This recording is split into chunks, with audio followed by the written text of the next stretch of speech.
Hello and welcome to another edition of Splitkick Plays, this time with me, Martin Perry, the reviews editor on the website. This is my first time hosting one of these videos, so hopefully you enjoy it. Today we are going to be playing the theme park building game Adventure Park, which is being developed by Be Alive. To start things off, we're going to be going into the free play mode rather than going into the campaign. There's good reason for this. This is a preview build of the game, so there's some things that are missing. I imagine particularly in terms of the selection of rides which is on offer. In free play I'll just let us control certain things to make sure we get the best representation of the game. So we need to decide what our landscape's going to look like for our game first.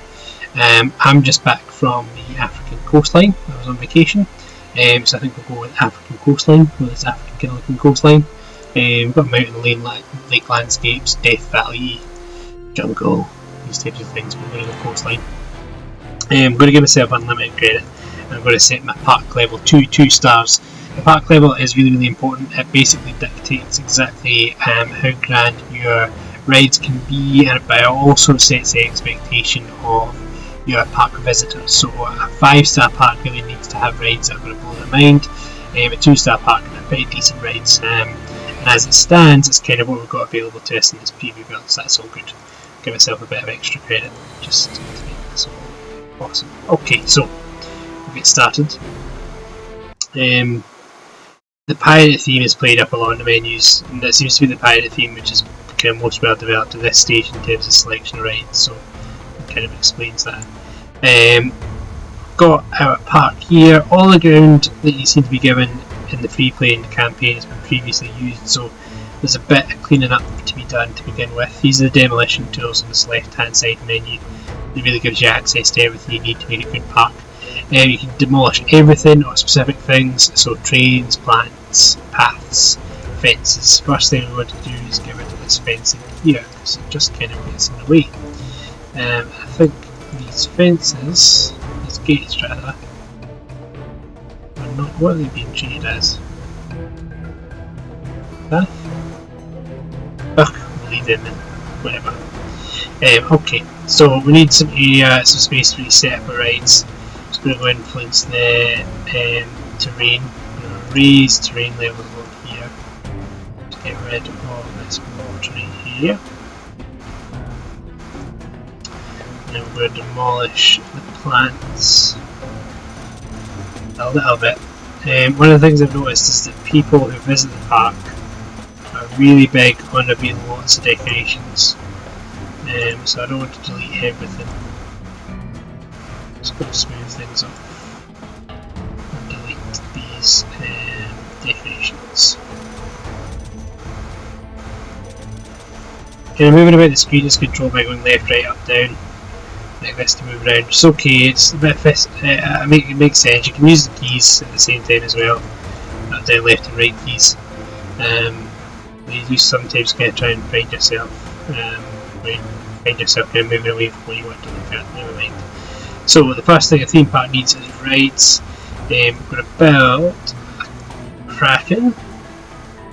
One of the things I'd like to point out is that it's kind of difficult to tell exactly where the entrance and the exit to a ride is. So this blue hut area here represents the entrance to this ride. And we can connect a path to that. The only reason I'm worried about that is because, you know, in Theme Park World, the last game that I've really taken a liking to in these types, in this genre, this subgenre, were very kind of dictatorial about how you had to lay out paths for visitors to access rides. And I was fine with that in comparison to this, because this seems a bit kind of laissez-faire. And in terms of trying to direct park traffic, it seems like it might make that a bit more tough. So I'm going to put a Kraken. I'm going to put in a big pirate themed Ferris wheel as well. Drawing up the path there. But the first thing that people seem to complain about as soon as they come into the park is a lack of decorations. So we are going to go nuts with some cannons.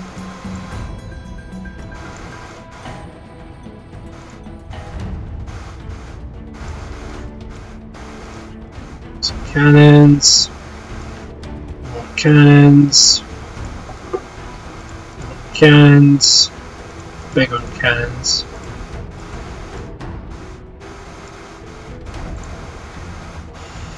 Throw in some of these two. This is kind of an obscure reference, but placement of objects feels nice and freeform. I don't know how many people will have. If you ever played around in certain game engines, like the CryEngine and stuff, this feels pretty similar in terms of you can just drop items into the world and see them straight away. Strange reference. Essentially, it doesn't feel like there's an awful lot in your way when it comes to placing items, and you can even remove the grid. So we have loads of decorations. We're going to put in some plants too. Some large banana trees all the way along here.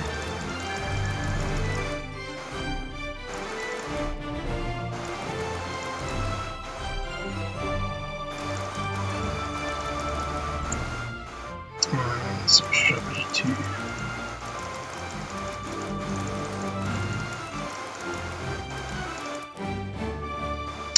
So that kind of takes care of our rides. We need a technician. So bearing in mind the star system, we've only got 2-star rides because we're a 2-star park. So we need a 2-star technician to take care of those rides. 4-star technician can take care of 4-star rides. A 3-star technician can take care of 3-star rides and below. We don't need that at this stage. Because of the plants, because we're in Africa, I'm going to throw in a good few gardeners.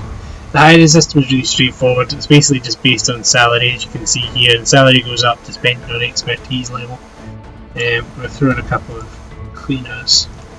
They don't come with their own little personalities, their own little names and things, which I always quite liked about theme park, but I guess it's non-essential.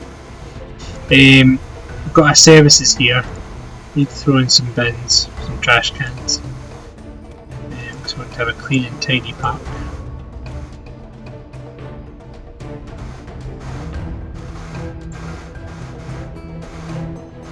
And we need to sell some drinks and confections.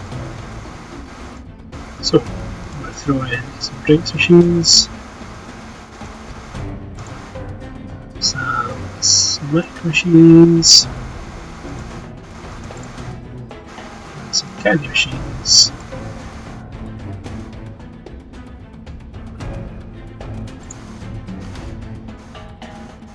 Some path.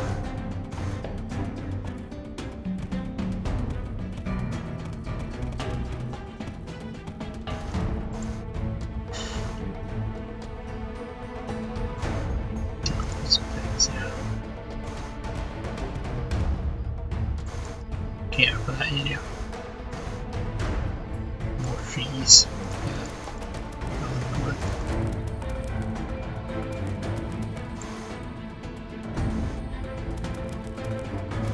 Like I said, it's really easy to place items, so it makes this kind of decoration feel quite fun and pretty organic as well, which is nice.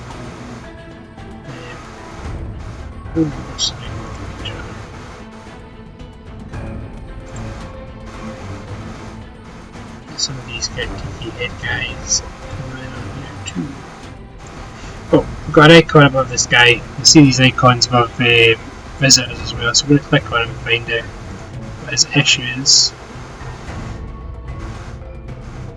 You can't get access to some plants, it's just going to have to be the case. Not too important. So, we're kind of enough here, although we have criminally forgot to include some bathroom facilities. There we go. Okay, so we're going to open the park up for business. This kind of area down here dictates some of the graph information, the finance side of things, and the price as well of entering the park. It's the same for rides and for your confections areas too.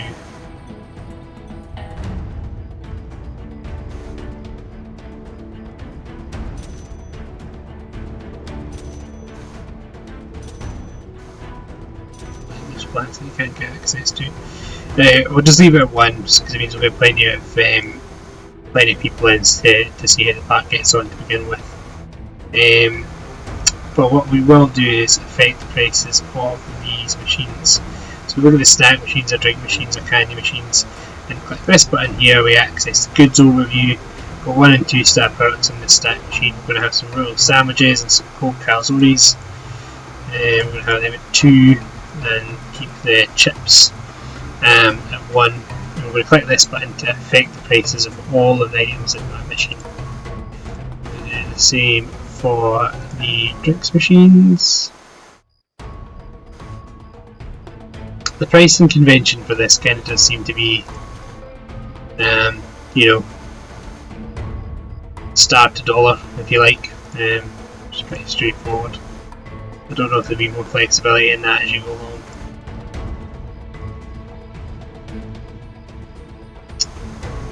Now, I made the mistake of not applying it to all of that. Cool. So, the last thing that we really need to show is building a roller coaster. In this area over here will do nicely for that. So the roller coaster we've got at the moment is this minecart type ride, so that'll do for the entrance.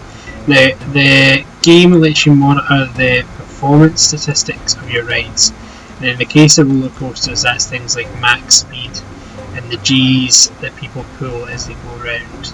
I will say that the controls for building rides, the roller coaster type rides, are really simple and straightforward.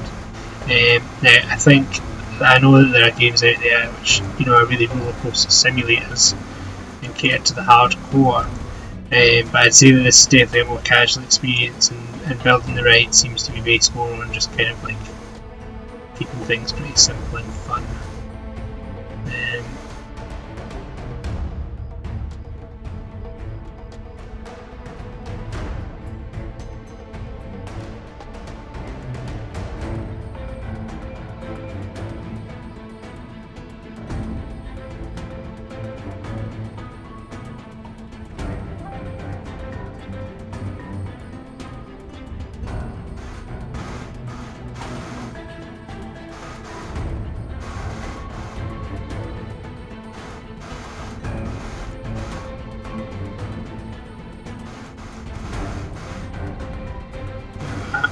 Corkscrew.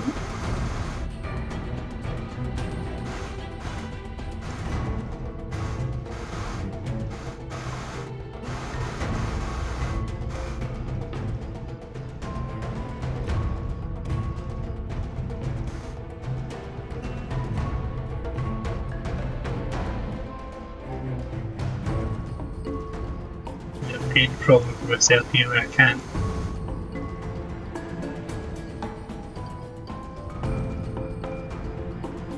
Yeah, I'm not going to be able to access the entrance to our roller coaster, which is a bit of a problem.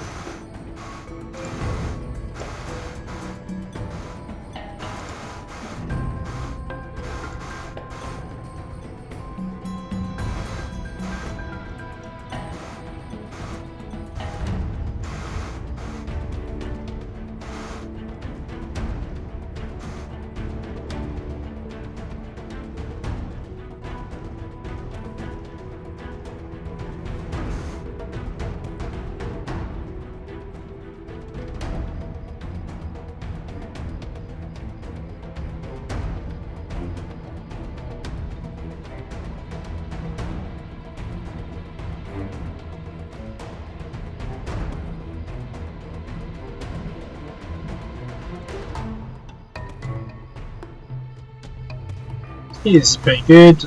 I am getting pretty drawn into the whole process of building up my pack.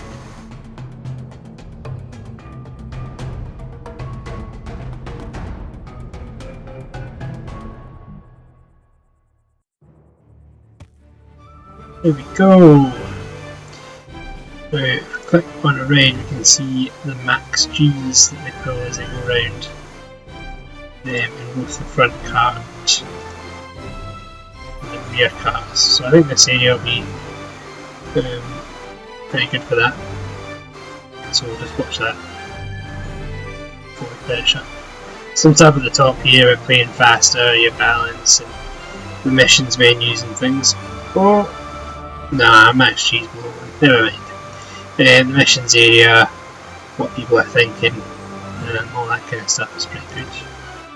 And we've also got the condition of our plants, which is vitally important. So that is our park. Seems to be going well. We've got plenty of people coming in. It's really cheap to get in here. It's less cheap now. People seem to be enjoying things. I'm a bit worried I wandered off to somewhere they're not supposed to, but never mind. So that is Adventure Park. Scheduled to release sometime later this year, probably in November, and we'll continue to cover this on Splitkick.com. So hope you enjoyed the video. Thanks very much, and I'll see you later.